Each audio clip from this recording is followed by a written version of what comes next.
Croeso nôl I chi I gylch y defed ac erbyn hyn, ni yn nosbarth Wyn Bryniau Brycheiniog ac yn parhau gyda fi yma Geraint Davies Fedwarian y Bala. Nawr te, ni wedi cael bach o ddrama bore yma, yndyn ni? Ond mae yna ddosbarth mawr o flaen y beirniad nawr. Di, so chwaneg o waith iddo fe eto rwan, a fydd hwn ddim yn dosbarth hawdd iddo fe gallu beirniadu efo'r holl synnau, ond mae o wrthi arni wan, a gawn ni weld sydd eithon de.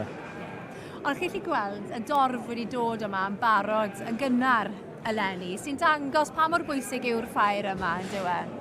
Mae'n andros o bwysig I bobl, mae o'n le I fynd I gymdeithasu fwy na chystadlu yn dydy, a pawb o gefn Gwlad Cymru a tu hwnt yn dod yma am y 2 ddiwrnod I gael cymdeithasu, dal I fyny. Da ni wedi cael cyfnod digon anodd blynyddoedd diwetha, mae'n neis gweld pethau nôl I normal wan lle mae gallu mynd I lefydd yn digwydd ynddo. Mae rhyw gyffro yma sa'n barod, mae rhyw naws arbennig yma, pobl yn hapus ac yn falch cael bod yma I weld pobl yn dyfa. Yndi mae o, ti'n gweld bobl wrth gered rownd, mae gwen ar I gwynebau nhw. Mae fe'n dysau? Yndi.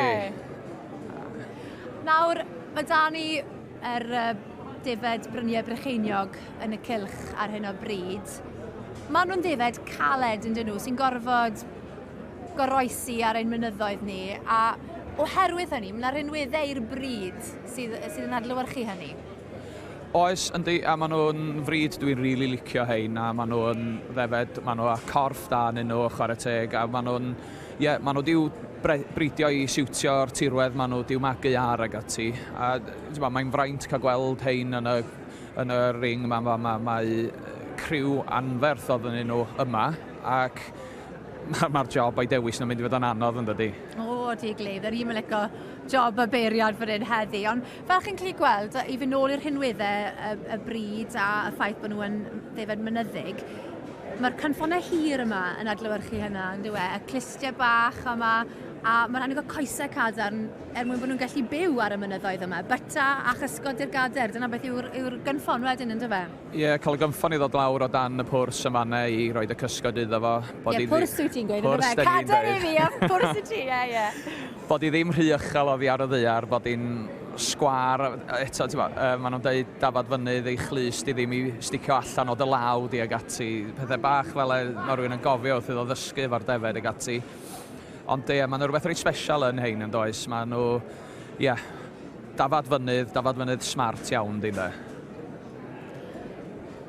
Mae rhai wedi trimio nhw yn galed, a mae rhai eraill wedi gadael nhw a fwy o wlan arnyn nhw. Mae yna pawb a'i dip, pawb a'i dechneg a pawb yn gwneud beth sy'n siwto nhw, yn dyfa? Dyna di o. Obviously mae hein sydd wedi'w trimio. Diolch yn dangos y glân rhywun fath a heini sydd heb wedi, ond maen nhw'n sefyll allan lot mwy sgwar yn dydyn. Mae'n anodd pawb i'w lygad be mae'n hoffi weld I ddweud y gwir, ond ella ti ddim ffoltio'r un o'r 2 edrychiad sydd I mewn yma'n allet. Na, maen nhw'n meistri wrth I gwaith. A ni'n gweld nawr y beirniad, mae'n troi a throsi, mae'n newid nhw o gwmpas. Mae'n waith caled yn dwe, yn enwedig pan mae gymaint yn y cylch. O dyna di o, cofio be oedd yr criw cyntaf mae wedi mynd trwy gymaru fo hini mae ar y pryd ag ati. Mae'n hawdd di anghofio, ond mae'n waith yma, dwi'n yn hollol siŵr lle mae o'n dechrau rhoi nhw yn fesel 1, 2, 3 ar hyn o bryd, achos mae'n ôl ymlaen ac yn tynnu rei chydig bach fel bod nhw'n sefyll allan iddo fo gofio ag ati. So mae'n mynd I fod yn anodd iddo fo ffindio'r ei cywir yma wan I lle mae eisiau nhw fod. Mae trafod y beirniad yn pendroni. Dai Jones o Dywyn. Fe newn ni adael I am ychydig o gylch y defed. Ac ni nôl I weld pwy fydd yn cyrraedd y brig fan hyn yn nosbarth yr Wyn Bryniau Brycheiniog. Y beirniad wedi mynd trwyddyn nhw fel cath I gythral fan hyn, Geraint? O, fi'n mynd disgwyl mor gyflym hynny, ond waw, y defed mae wedi roed yn gyntail a drydydd yn wych. Wel, diolch yn fawr I ti, Geraint. Cyn bod nhw yn diengyd o'r cylch, achos dwi'n gwybod bod rhain yn bobl prysur iawn. Wel, Geraint, that was fast, wasn't it? Well, yeah. But, unexpected as well.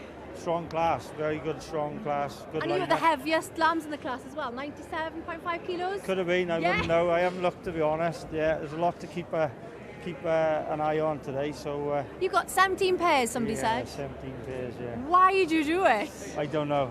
And how? You think I'd have grown up a bit by now.